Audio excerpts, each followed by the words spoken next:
Hey everyone, welcome back again to another tutorial on this channel. This time we talk about how you can download ePub books from your Gmail to your iPad, right? So as you can see, I have this ePub attachment from like a received email, and this is already like a book purchased somewhere else, or it might even be your own ePub file, whatever, right?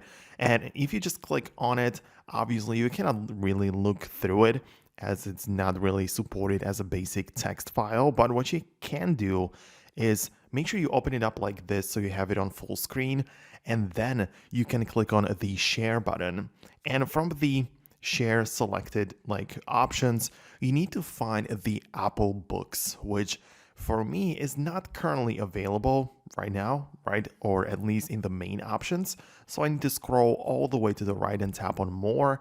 And here you have a bunch of different like other apps which you can open it up with. And there is also the books, right? So when you open up the books, you can see that it just adds it right away and you can see it there. So it's all working out pretty good, right? So obviously the file which is contained in that EPUB is also going to be like shown inside of the Books app, right?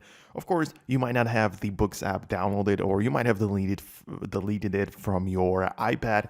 In this case, just open up the App Store and re-download the Apple Books once again, or any like third-party alternative. But that is essentially how it works. I hope you found this video helpful. If you did, go ahead and hit the thumbs up on this video. Thanks a lot for watching, and I'll see you in the next one.